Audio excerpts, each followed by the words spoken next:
Welcome to another edition of Highly Questionable. What's on the show today, Bo? Johnny Manziel trying to mess up everything for everybody.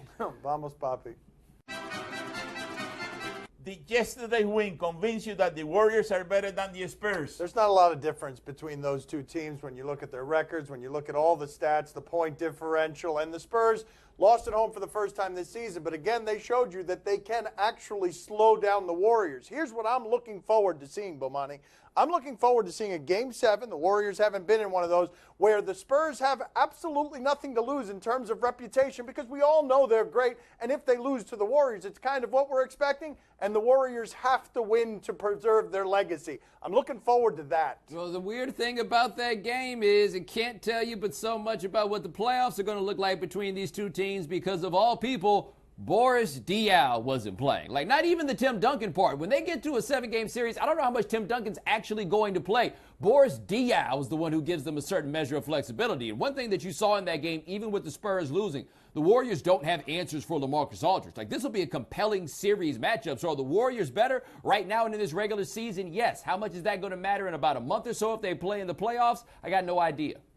I think that we are focused on the wrong story, you know. Someone in this table picked Ricky Rubio and the Timberwolves to beat the Warriors, and they did. Right. They did. Yes, he did pick that, and he was really not happy that we weren't working last week so he could gloat. He's the only person to come out of that game talking about Ricky Rubio, by the way. Carl Towns, Andrew Wiggins, who? No, but he got it right, Bo. He did get it right. I'm used to this.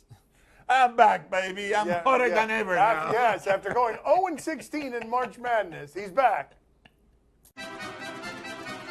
Should we feel bad for Jordan Spieth? Man, it looked like Jordan Spieth was about to go back-to-back at the Masters. Only 3 people have done that before him. He was ready to go for it. Now here's Jordan Spieth on the 12th hole looking like the rest of us. This is so bad, man. I felt so bad for him. So bad for him.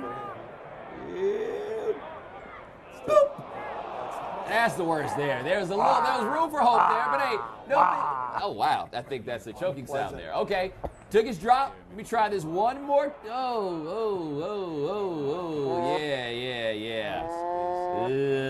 That was that. Yeah, there's that. Hold on, we're not finished. Here we go. I'm gonna make sure it doesn't hit water this time. Yeah, right here. This is where I'm like, okay, he think he me. Because this is how it goes for regular. Oh. Yeah. That's funny. He got it over. He got it over. Yep. Which he did, and then he wound up in the sand. And hey, give him all the credit in the world, because on the 13th, he pulled it back together. He gave himself a chance, except he didn't do what he needs to do on the 16th hole. Should we feel sad for him? How can you not feel sad for the dude that had to go through this? Because since he won last year, he had to give the jacket to this dude he never heard of. Well, I think he'd heard of him. We might not have heard of him. But he's over there playing in Europe. Jordan Spieth doesn't know who he is either. He's like, what's your name again? Dave? Here, take your little stinking jacket. He's the 12th ranked golfer in the world. He does it in Europe. Okay. This is America. All right, fair enough. That sounds slightly xenophobic, but we'll move on from that. We don't know what happens in other countries. All right, okay. I'm curious about this. It doesn't feel right the way these guys get to work without a net. Jordan Spieth here finished second at the Masters, first at the Masters, then tied for second at the Masters. And basically what's going to endure from that is one hole and maybe one shot, even though he played better than Day. He played better than McIlroy. He played better than a lot of people, even with that awful shot. That sport and sports in general can be really cruel. Especially the individual ones where you've got no place to hide. You don't knock them so much for choking in this one because everybody chokes at one time or another in golf. There's no place to push that off. He stood out there by himself. He handled it pretty well. But damn, that had to be rough. Well, Spieth isn't losing everything. Take a look at this. What happened? Whoa, wait a minute. He's cheating already? Wait a minute. Hold on.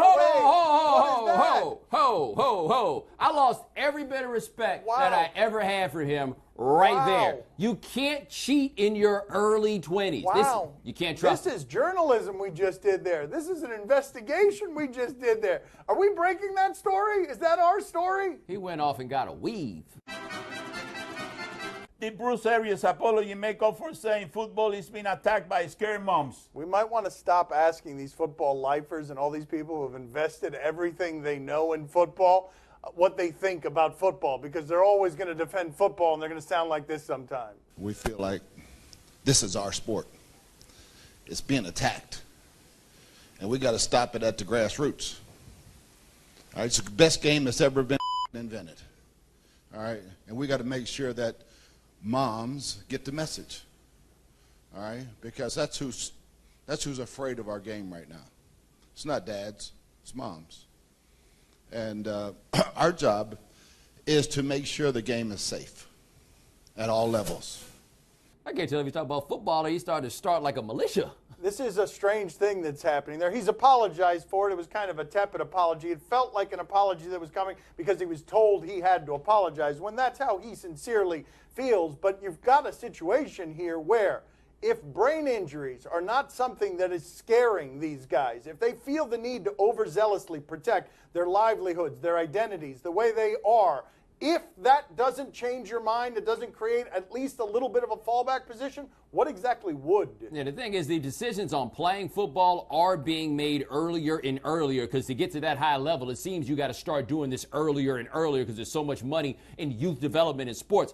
Arians sounded ridiculous in what he said because he started with that whole thing about football under attack like it's a movie or something like that. But let's not try to make him into some sort of outlier. I'd be curious to know what people actually think about who makes these decisions in most households. I'd be curious to know how many men are in households saying, no, I want my son to play manly game of football, and how many mothers are the voice of reason to be like, hey, he might get his brain scrambled. So I get that what he said was wrong, the way he put it was bad, but let's not pretend as though he's some caveman that's an outlier on this one. People have been making this exact same point for a long time.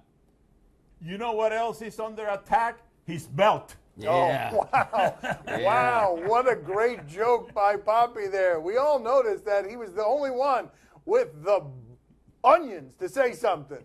Hey, man, he's got the Kango on. The man who's got the Kango on is the man who's in charge. He can do whatever he wants once he wears that Kango. Do you think Johnny Football living with Von Miller is a wise choice for both parties? Okay, now we've had some reports saying that this is not going to happen, but Johnny Manziel was in L.A. because what better place to go to get your life together than Los Angeles, right? So he's out in L.A., which means that TMZ is right there around him, and of course that means he's too stupid to say no comment. Coming out of a nightclub, by the way, of course.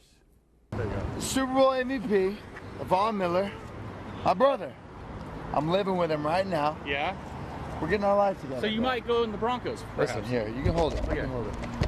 So the Broncos, John Elway, great dude. Yeah. Kubiak, Aggie, man. Aggie, my man. Listen, great organization. Anywhere I get picked up, bro. Okay. It's a blessing. You're gonna get picked up somewhere. You're confident? Somewhere, bro. Listen, whatever happens, I love ball. I want to play. Yeah. That's the team I want to go to. Do you think they care if you're partying a little bit? Is there anything wrong with that? Partying. I don't think there's anything wrong with partying, bro. Yeah. There's a difference between partying and being out of control. Yeah. You're not getting in trouble for anything. Man, you see me here how many nights in a row? 5, 6? A lot of times, yeah. Exactly. Where do you want to go? What have we been doing since we've been here? Walking out, I don't know. being You always chill, seem calm, being cool. cool with y'all. Yeah, I'm yeah. cool. You're cool. I'm You're not cool. drunk. Yeah, okay. I didn't say you're drunk. Man. We're just hanging out, enjoying great food. I go with my guy John Tezarian. He's here. Let's do it. All right, you're having a good time. Take it easy. I don't know if he's drunk or not there. He didn't sound totally sober there. Somebody came out at the end to pull him out of this situation. But was there anything about that video that said to you, quarterback behavior? Was it the language that he was using? Was it volunteering? I've been here 5 or 6 nights in a row. Was it talking about partying being okay? Did it suggest to you in any way, outside of the nightclub, dark street, that this guy is learning some of the lessons about what it is that's keeping him out of the league right now? How about the fact that this is when we hear about guys working out and going to work out, and Johnny Manziel is doing his own workout, the one at the club. Does Trevor Story been on pace for 182 homers this year make you want to watch Rockies games? No. But we'll show you some video of him hitting Monster Dong. Story hits it. Monster Dong! Way back He's got 7 in 6 games. and also Albuquerque. And this ball's hit a long way to left. Take a good 7. look. You won't see this one for He's long. got more than You 16 wanna talk teams about a right now. debut. It's worth noting, by the way, those first two, as you can tell by the gray jersey, were not at Coors Field. Take a This one was, though. Wow, that's far. They're not. He's not hitting them 360 feet over the wall. And obviously this isn't a pace that he can keep up, but he's also striking out quite a bit. And what you're going to see over time as people make adjustments is he's not going to get pitches like that to hit. Well, the other thing is right now he's the Tuffy Rhodes Award winner for early season home run flurries that none of us think is actually going to last. If he keeps it up, he might wind up being the next Kevin Moss. Like, that's kind of best case scenario right now. Let's enjoy the fact that the young man hit the big leagues with a bang, but let's not put too much pressure on his shoulders because it's just unfair to think that this is going to be it. This isn't the player anybody expects him to be. He's not a great prospect, but I want to salute Bomani Jones for not merely a Tuffy Rhodes reference, but Kevin Moss as well. That's excellent baseball work out of this man. 2 A's in Moss. You know what I would do if I were him? I'll be telling them, I'm not playing again until you give me a new contract. I'm not taking the field until you give me a new contract. That's it. That's what I would do. You got to strike the iron while it's still hot. Yes, you do. I wish my father was his agent. You got it right. I was a little afraid. I thought he got it wrong too, didn't you? You got to strike while he got it right. He got the cliche right. He just added some words. Yeah, useless, but right. Coming up next on Highly Questionable. Yes, big swing, big belly. And that right there is the end of that belt. It dies, not a hero, but a foul tipper. My Son's TV show is brought to you by Relaxed Feet from Skechers. Roomier memory foam footwear with comfort included. Time to play the game that is already tired of working and needs a rest. Do you question? You give us topics and events, and we question them. Do you question the quality of this belt? You gonna talk about Bruce Arians again? No, it's better than that. It's even better than that. My father's gonna love this. Watch this. Oh, I think I know what this is. Yes, That would look be at this. Pablo Sandoval. Yes, big swing, big belly. And that right there is the end of that belt. It dies, not a hero, but a foul tipper. Wow, hold on. Here's the question I can't tell from this replay. Was he using one of the factory installed notches on the belt, or was he required to do a little alteration of his own? Because there was about that much part of that belt that had gone through. I don't have the necessary amount of information for this story, because what I want to know now is, did he hit a triple in that at bat? Because now you're batting without the belt, and if he needs the belt for the belt's purposes, and it's not just an aesthetic, you could have a situation where a panda bear is losing his pants rounding second base. I'm just going to take a guess here. He didn't hit a triple. Yeah, probably not. Hey, Pablo, let me give you a piece of advice. You know, it is about time you start giving up on the belt and start using a rope around your waist. You know, that's the way to do it. You know, if you don't want to look foolish in front of everybody. Yes, he'll go from Kung Fu Panda to Jethro Clampett. Right. If you don't want to look foolish, tie a rope around your belly. That seems like terrible advice. Do you question this save? This save, okay, what sport are we looking at here? Soccer, hockey, baseball? Soccer. What do we Girls got? high school soccer in girls North high Carolina. school. Soccer. Oh! That is probably not allowed. That looks like it is illegal. Ooh. That I do question. I mean, what is that? I'll tell you what that is. That's long simmering beef. That's what that is. That's also a penalty outside the box that will not result in a penalty kick. Did the ball go in? I didn't get a chance to see if it was actually a save. We don't care so much about that. We're just in it for the violence.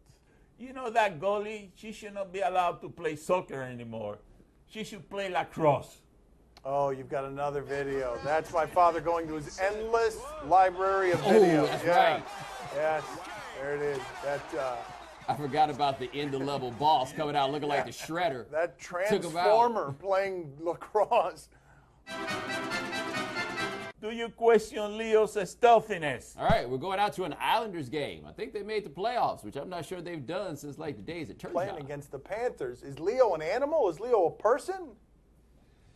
What do you know about that? You got Kevin Oh, Connolly. I thought it might be trying to that Leo, disguise but that himself. seemed implausible. Howard Hughes style, if you will. is Leonardo That DiCaprio. seems to not be working in terms of not finding him. I can see why he's a bit confused, though, because how am I supposed to know that's Leonardo DiCaprio? Like, as of now, they're just telling me that that's Leonardo DiCaprio. Oh, and that's good work by E from Entourage, picking his teeth. You know, I'll be embarrassed to sit next to that loser from Entourage, too. Wow. Dad going after her. Oh, that wasn't just a joke about maybe being in the Entourage. That's actually a dude from the TV show. That is the guy from Entourage. That has got to be a bit humbling, though. The guy next to you can't turn his face up at all. You're the diversion. People are just supposed to look at you and be like, where do I know you from? While Leo just sits there unabsconded. I'm sorry, E. I don't know your real name. That mullah. And I stack my change up, then go see the Jula. I stand in the kitchen, I whip up that work. I stand in the kitchen, I whip up that work. Questionable is broadcast from the Clevelander Hotel on beautiful South Beach, Miami. Time to play the game that regrets buying Bomani that t-shirt for Christmas. See? Oh no. You tell us what to watch on television tonight. We tell you if we're intrigued or not. What t-shirt? On PBS, Jackie Robinson. Ken Burns always does baseball well, always makes it interesting. Let's see what he does with this. He wasn't just a good player. He was a superstar. It was us against the world. He had a kind of fury in him. He's taking horrible abuse and death threats. He took on everything that we were afraid to face and faced it. We will inspire the greatest vote in the history of this nation. He wasn't just a really good second baseman. He changed the entire country. Sure, that's got to be good, right? Bomani, are you intrigued? I am intrigued. And look, if you think Jackie Robinson's legacy is what he put up with, please understand this man, when he was in the Army, was once on a bus where the bus driver called him the N-word and pulled a pistol on him. Jackie Robinson took his pistol and used it to take that bus driver's teeth out of his mouth. You might learn something about a dude that you didn't know in this documentary. Boppy, are you intrigued? Oh, see, I'm very intrigued. I'm telling you something. He's a legend, and I want to know everything about Jackie Robinson. You know, his life on the field and off the field. You know, he's one of my idols. He is? Yeah, he is. He's one of the greatest, buddy. Yes, we were prepared for a serious statement from the old man. You have to forgive us. Neither was I. Jackie Robinson has that effect on people. Everybody's a little scared to make any jokes about Jackie Robinson. Nobody wants to go quite down that road. On NBA TV, Hawks and Cavaliers. No, thank you. I'm ready for playoff basketball, and I will tune back in when playoff basketball starts. But let's tune in here with LeBron James. He's going undercover here as part of a Blaze Pizza campaign. He's not with McDonald's anymore. He's undercover. Hey, Ron. Hello, how are you? How are you? I love your glasses. Thank you. They're so awesome. You look very familiar. How's that undercover? Very familiar. It's first day on the job. Yeah, I'm learning. I'm shadowing. Yeah. Really tall shadow. He looks like Dwayne. Dwayne Wade? I get that a lot. I get that a lot. I've heard of that guy, too. That wasn't really undercover. That was just LeBron with a backward cap. I feel like I oversold that. Bomani, are you intrigued? I understand that thing with LeBron, though. This is a true story. I was talking to Steve Smith about this. He says now that he works with Grant Hill, people stop him all the time saying that he's Grant Hill, asking him questions about Duke. But funny, nobody ever asked me if I'm Dan Le Batard. Boppy, are you intrigued? Oh, see, I'm very intrigued. But listen, I'm torn between LeBron and pizza because I don't like LeBron, but I love pizza. You know, I don't know what to do anymore. A great conundrum right there. My father wanted to hate that commercial. But the pizza's not free. Like, if the pizza was free, then he'd have the real dilemma. Now he can act like he's taking a stand. Cheesy goodness, a bias of his. Send me pizza, lots of it. I love it. Every bite, I enjoy it immensely. Yes, yes. Look at that. Who knew it would be so easy to cure everything that he dislikes about LeBron? I have never seen Blade's Pizza. You know, you got to prove to me that they exist, you know? I bet they got a lot of locations in Colorado. On Root Sports Northwest, Rangers and Mariners. Oh, I'll tell you why I'm interested in this. It's not the baseball. There was a 105-year-old woman who threw out the first pitch, and she was interviewed. And for many years, we made fun of some guy at Fenway Park in a diaper. He was being held up by his diaper, and he threw out the first pitch. We'll put that video up there for you now because for years we made fun of this guy. Now let's see this interview. 105 years young, threw out the first pitch. What was that like, Edith? It was wonderful. I'm sorry that I didn't throw it high enough because it touched the ground. Elizabeth Sullivan, you did a terrific job. I thought a lot of people thought it was a curveball. That's what Kevin Minch told me. Oh, my goodness, how wonderful. I'm glad he made the mistake. Congratulations. Great first pitch. Thank you, and I appreciate you. All right, Elizabeth Sullivan, 105 years young. Buzz, can you believe it? No, I can't, Oxy. That's great.